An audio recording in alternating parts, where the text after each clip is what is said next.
Movie start होती है और हम एक आदमी रिचर्ड को देखते हैं जो कस्टडी में था। रिचर्ड अपने बेटे जेक के सामने बैठा हुआ होता है। वो बहुत ही सैड था। वो अपने बेटे को कहता है कि मैं तुमसे बहुत प्यार करता हूँ पर मैं थक चुका हूँ। इसके बाद वो अपने बच्चे को अपनी कहानी सुनाता है कि आखिर यहाँ तक वो कैसे पहुंचा। रिचर्ड के फादर एक प्रोफेसर हुआ करते थे। वो अपनी क्लास में बहुत अच्छे लेक्चर्स देते थे। रिचर्ड हमेशा उनके साथ उनके क्लास में जाया करता था। वो उनसे इंस्पायर हुआ और जब रिचर्ड बड़ा हुआ तो वो भी एक प्रोफेसर बना। हम उसे पढ़ाते हुए देख सकते हैं। वही कॉलेज में रिचर्ड की एक गर्लफ्रेंड थी जो उसकी स्टूडेंट थी। एक रात रिचर्ड जा रहा था तभी उसे एक लेडी दिखी जिसका फोन बात करते हुए गटर में गिर जाता है। उस मोबाइल पर वो लड़की ज्यादा ध्यान नहीं देती और फिर वो रेस्टोरेंट में चली गई। रिचर्ड भी उसके पीछे पीछे गया और जाकर उसे बात करने लग गया। इस लड़की का नाम ओलिविया था। थोड़ी देर बात करने के बाद ओलिविया वहां से जाने लगती है। रिचर्ड उसे रोकता है और कहता है कि मुझे 1 मिनट तुमसे बात करनी है। ओलिविया उससे पूछती है कि तुम्हें बात क्या करनी है। रिचर्ड को एक्चुअल में ओलिविया पसंद आ गई थी। उसे किस करने की कोशिश करता है पर तभी वहां पर ओलिविया की सिस्टर केट आ जाती है। ये केट और कोई नहीं तो रिचर्ड की गर्लफ्रेंड थी। ये जानने के बाद रिचर्ड शॉक हो जाता है। इसके बाद वो तीनों साथ में बैठकर बात करने लगते हैं। बातों के बीच रिचर्ड की गर्लफ्रेंड ने उसे कहा कि अब वो प्रेग्नेंट है। ये बात सुनकर रिचर्ड के होश खो जाते हैं। ये सुनने के बाद उसे कहता है कि मुझे बाहर जरा ताज़ी हवा खाने के लिए जाना है। वो बाहर आए तो केट भी उसके साथ बाहर आती है। उसे कहती है कि मैं LA जाने वाली हूँ, तुम एक अच्छे फादर बन सकते हो। पर रिचर्ड को बहुत टेंशन होने लग गया था। इसके बाद रिचर्ड उस होटल से बाहर आ जाता है। वो जरा डरा हुआ था इसलिए अपने फादर के पास जाता है और उनसे बात करता है। उसने फादर से पूछा कि आपने मॉम से शादी क्यों की थी। उसके फादर ने उसे सब कुछ बताया। अब इसके बाद उसने डिसाइड कर लिया था। वो नेक्स्ट डे केट से मिलता है। उसे कहता है कि मैं भी तुम्हारे साथ आना चाहता हूँ। ये सुनकर केट को बहुत अच्छा लगा। थोड़ा टाइम अब बीत जाता है। वो केट से शादी कर लेता है। उन्हें एक बेटा भी होता है। उसे देखकर रिचर्ड बहुत खुश था। अब उनके पास उनकी खुद की फैमिली थी। सेटल होने के बाद वो अपना खुद का घर लेते हैं। घर आते ही सबसे पहले केट ओलिविया को कॉल करती है। इस सब के बाद रिचर्ड काम ढूंढता है। वो प्रोफेसर की जॉब के लिए अप्लाई करने के लिए जाता है। वो जब पढ़ा रहा था तो बच्चे उसकी बात सही से सुनते नहीं। इस वजह से उसे जॉब नहीं मिलती। अब ऐसे कुछ साल बीत जाते हैं। उनका बेटा जेक भी अब बड़ा हो गया था। एक दिन रिचर्ड और जेक ये दोनों ब्रेकफास्ट करने के लिए जाते हैं। वहाँ जेक को उसकी मॉम किसी दूसरे आदमी के साथ दिखती है। एक्चुअली केट अपने कलीग के साथ थी। वो यहाँ पर अपने काम के सिलसिले पर आई थी इसलिए वो वापस चली जाती है। एक दिन रिचर्ड ऐसे ही ओलिविया से बात कर रहा था। फोन पर ओलिविया रिचर्ड से कहती है कि वो शादी करने वाली है। तभी वहाँ पर केट आती है। वो रिचर्ड से कहती है कि अब मैं तुम्हें जो कहने वाली हूँ ये कहना मेरे लिए बहुत ही हार्ड है। वो फाइनली बताती है कि वो किसी और से प्यार करती है। ये सुनकर रिचर्ड बहुत डिस्टर्ब हो जाता है। वो कहती है कि तुम एक बहुत ही अच्छे फादर हो पर मुझे किसी और से प्यार हो गया है। जो कुछ भी हमारे साथ हुआ ये सब मैंने प्लान नहीं किया था। मैं बस प्रेग्नेंट हो गई। मुझे तुम्हारे साथ यहाँ पर आना पड़ा। रिचर्ड से पूछता है कि उस आदमी का नाम क्या है। वो बताती है कि उसका नाम ब्रायन है। रिचर्ड समझ गया कि ब्रायन केट का कलीग था, उसी के साथ काम करता था। ये सुनकर वो बहुत ज्यादा गुस्सा हो जाता है। वो केट से कहता है कि अगर तुम चाहती हो तो मुझे छोड़कर जा सकती हो पर मैं ब्रायन को नहीं छोड़ूंगा। ये कहने के बाद जाकर वो ब्रायन को मारने लगता है। केट उसे रोक लेती है। इसके बाद वो केट को छोड़ देता है क्योंकि सिर्फ वो अपने बेटे से अब प्यार करता था। तो जेक के साथ रहने लग गया। आगे फिर कुछ दिन बीत जाते हैं। रिचर्ड अपने स्टूडेंट्स के साथ अफेयर करता था। अपने बेटे जेक का वो बहुत ही अच्छे से ख्याल रखता है। एक दिन जेक अपने फादर के साथ बेसबॉल खेल रहा था तभी वहां पर ब्रायन आता है। ब्रायन हमेशा वहां पर आता है क्योंकि अभी इस वक्त कोर्ट की तरफ से कोई भी फैसला नहीं हुआ है कि जेक किसके साथ रहेगा। दूसरी तरफ हम ओलिविया को देखते हैं जो अपने हस्बैंड के साथ रह रही थी। एक दिन उसके हस्बैंड को चीट करते हुए पकड़ लेती है। उस पर वो बहुत ज्यादा गुस्सा होकर उसे बहुत गालियां देती है। पैरेलल में रिचर्ड डेंटिस्ट के पास आया था। वहां पर वो शराब पी रहा था। एक नर्स आकर उसे टोक देती है। शाम को फिर वो एक पार्टी में जाता है और वहां पर उसने फिर से ड्रिंक कर ली। ये पार्टी एक सीनियर प्रोफेसर ने दी थी। वो उसे एक अच्छी पोस्ट देना चाहता था। रिचर्ड ने ऑलरेडी बहुत पी कर रखी थी और फिर वो उनसे मिलता है। प्रोफेसर ने उसे बहुत सारे लोगों से मिलवाया। सब एक एक कर उसे अपना नाम बताते हैं पर रिचर्ड उनसे कहता है क्या आप आपका नाम मुझे फिर से बता सकते हो। ज्यादा पीने की वजह से वहां पर वो बदतमीजी करने लगता है। इसके बाद वो वहां से चला गया। वो फिर अपने कार में बैठकर रिवर्स करता है। इससे पीछे की कार डैमेज हो जाती है।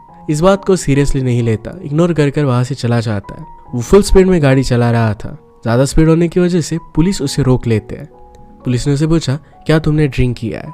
वो कहता है कि मैं रोज पीता हूँ और ऐसे ही फास्ट गाड़ी चलाता हूँ। ये सुनकर पुलिस फिर उसे जेल में रख लेते हैं। इसके बाद केट ने उसकी बेल करवाई। केट उससे बहुत नाराज थी। इसके बाद उसे घर लेकर जाती है। यहाँ पर ओलिविया भी आई हुई थी। वो रिचर्ड और उसकी सिस्टर केट से मिलती है। उन्हें बताती है कि एलन ने उसे डंप कर दिया। ये सुनकर रिचर्ड ने कहा कि पता नहीं इस दुनिया में आखिर चल क्या रहा है, तुम्हारी सिस्टर ने ऐसा ही मेरे साथ किया। केट ऑलरेडी बहुत गुस्सा थी तो उसे बहुत सारी बातें सुनाती है। यहाँ ओलिविया को केट ने इसलिए बुलाया था ताकि उसके बेटे की वो केयर कर सके।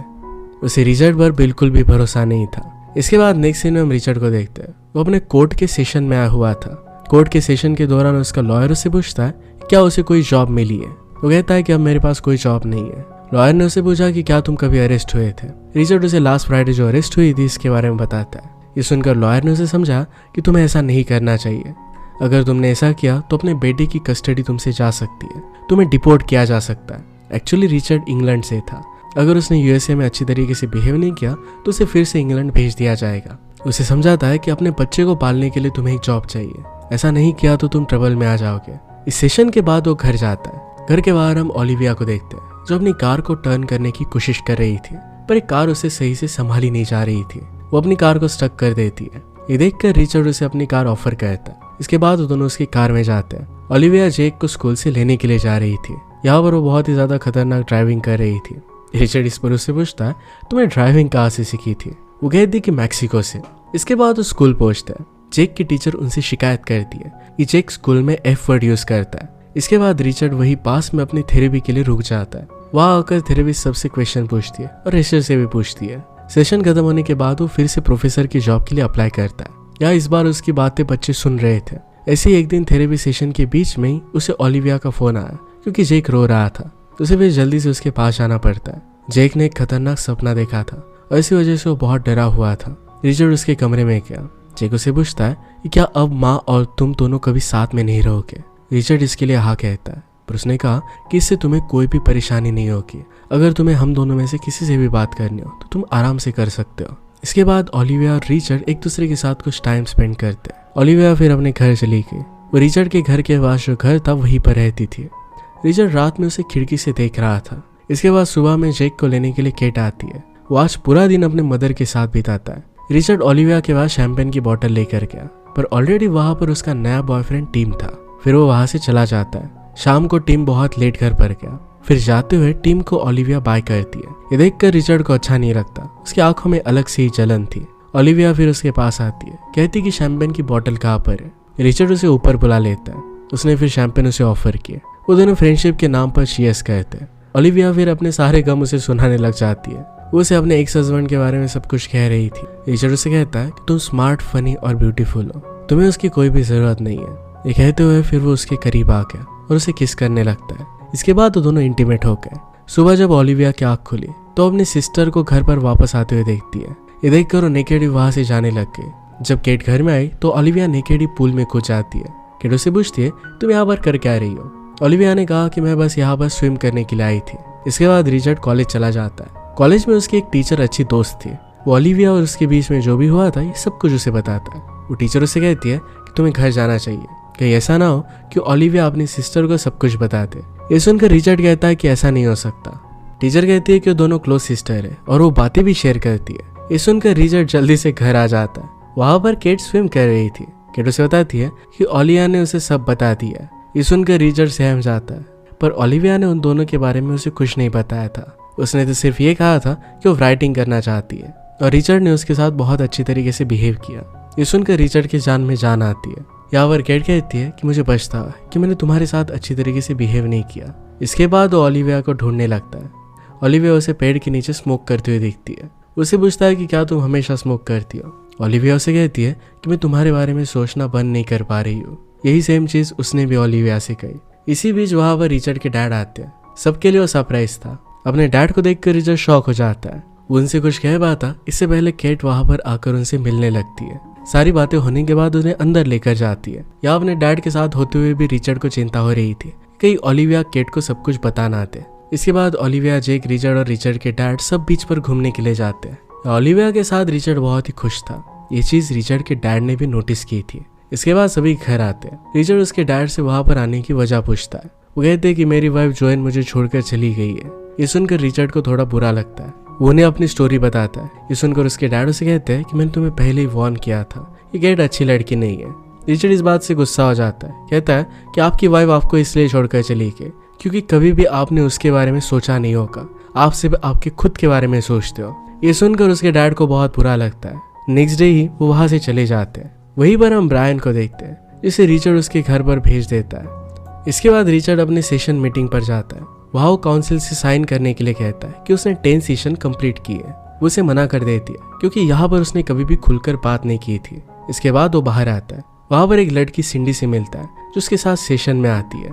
उसे बात करता है और फिर उसे याद आया कि आज फिर से जॉब का उसका ट्रायल है। इसके बाद वो यूनिवर्सिटी में जाकर लेक्चर देने लगता है। फिर से आज उसकी बातों पर कोई भी ध्यान नहीं दे रहा था। सारे बच्चे अपने मोबाइल या फिर लैपटॉप में लगे हुए थे। रिचर्ड को फिर याद आता है कि जब वो अपने फादर के लेक्चर देखने के लिए जाता था तो उसके डैड जिस तरीके से बच्चों को पढ़ाया करते थे आज वो उसी तरीके से लेक्चर देता है। सब बच्चे फिर उसकी बात बहुत ध्यान से सुनते हैं, फिर भी उसे जॉब आज नहीं मिलती। इसके बाद वो अपने डैड को वॉइस मैसेज करता है और उनसे माफी मांगता है। इसी बीच वहाँ पर यूनिवर्सिटी के प्रिंसिपल आते हैं और उसकी जॉब कंफर्म कर देते हैं। ये सुनकर वो बहुत खुश हो जाता है और उनसे गले लग जाता है। ये खुशखबरी वो ओलिविया को देने के लिए आया। ओलिविया ने उसे कॉन्ग्रेचुलेट किया। रिचर्ड उसे कहता है कि अब से मैं तुम्हारे साथ रह पाऊंगा। अगर केट को इससे कोई भी प्रॉब्लम है तो जा सकती है। ये सब कुछ केट ने सुन लिया था क्योंकि वो पास के रूम में थी। केट बहुत गुस्सा हो जाती है। ओलिविया से कहती है कि अगर तुम्हें रिचर्ड चाहिए तो तुम रख सकती हो, पर मेरे घर से निकल जाओ। इसके बाद नेक्स्ट डे कोर्ट में फैसला हो रहा था। रिचर्ड को अपने बेटे की कस्टडी नहीं मिलने वाली थी। उसकी हरकतों की वजह से उसे अरेस्ट कर लिया जाता है। वहीं पर बैठकर अब जेक को अपनी सारी स्टोरी बता रहा था। अब टाइम हो गया था और इसलिए जेक से उसे अलग कर देते। कार में बैठाकर एयरपोर्ट छोड़ने के लिए जाते। जेक उसे देखता ही रह जाता है। इसके बाद नेक्स्ट सीन में वो इंग्लैंड में था। इंग्लैंड में जाकर वो बच्चों को लेक्चर दे रहा था। इसके बाद वो अपने डैड से मिलने के लिए जाता है जो हॉस्पिटल में एडमिट थे। उनसे कहता है कि आप यहाँ पर कर क्या रहे हो, आपको तो हॉस्पिटल पसंद नहीं है। उसके डैड मजाक करते हैं और कहते हैं कि मुझे यहाँ की नर्सेस बहुत पसंद है। या उसके डैड ने उसे कहा कि तुम एक बहुत ही अच्छे इंसान हो, जो तुमने आज तक किया वो मैं कभी कर नहीं पाया। तुम्हें अब जाकर अपने प्यार को हासिल करना चाहिए। यही उसके डैड के लास्ट वर्ड्स थे। उसके डैड फिर ये दुनिया छोड़कर चले जाते हैं। इसके बाद रिचर्ड को पता चलता है कि जेक और बाकी सारे लोग मैक्सिको रहने लग गए। साथ ही ओलिविया भी उनके साथ मैक्सिको जाती है। वो भी फिर मैक्सिको आया। वहाँ पहुंचने के बाद वो अपने बेटे और एक्स वाइफ से मिलता है। उन्हें वो सॉरी कहता है। एक्स वाइफ से कहता है कि प्लीज मुझे ओलिविया से मिलवा दो। वो चारों फिर ओलिविया के पास निकल जाते हैं। यहाँ रिचर्ड आकर पार्टी में उसे ढूंढने लग जाता है। ओलिविया बाहर बीच पर थी। उसके पास केट जाती है। वो दोनों सिस्टर्स गले मिलते हैं, वादा करते हैं कि वो कभी भी अलग नहीं होंगे। इसके बाद केट वहां से चली जाती है। रिचर्ड फिर ओलिविया के पास आया। वो ओलिविया से कितना प्यार करता है इस सब के बारे में उसे बता देता है। इस बात से ओलिविया भी खुश होती है। इसके बाद रिचर्ड और बाकी सभी साथ थे। रिचर्ड के हाथों में अपने पापा की राख थी। उसे समुद्र में डाल देता है। इसके बाद रिचर्ड ओलिविया को शादी के लिए प्रपोज करता है। ओलिविया इसके लिए मान जाती है। वो दोनों बहुत खुश थे। इसी ब्यूटीफुल से मूवमेंट के साथ ही मूवी एंड हो जाती है। अगर आपका एक्सप्लेनेशन अच्छा लगा तो प्लीज लाइक और कमेंट जरूर कर दीजिएगा। बहुत सारी मूवीज लेकर आते रहता हूँ तो प्लीज चैनल को सब्सक्राइब कर दीजिए और बेल नोटिफिकेशन आइकॉन देना मत भूलिएगा। हम फिर से मिलेंगे और एक नई मूवी के साथ। तब तक के लिए थैंक यू और आप अपने आप का ख्याल रखिए।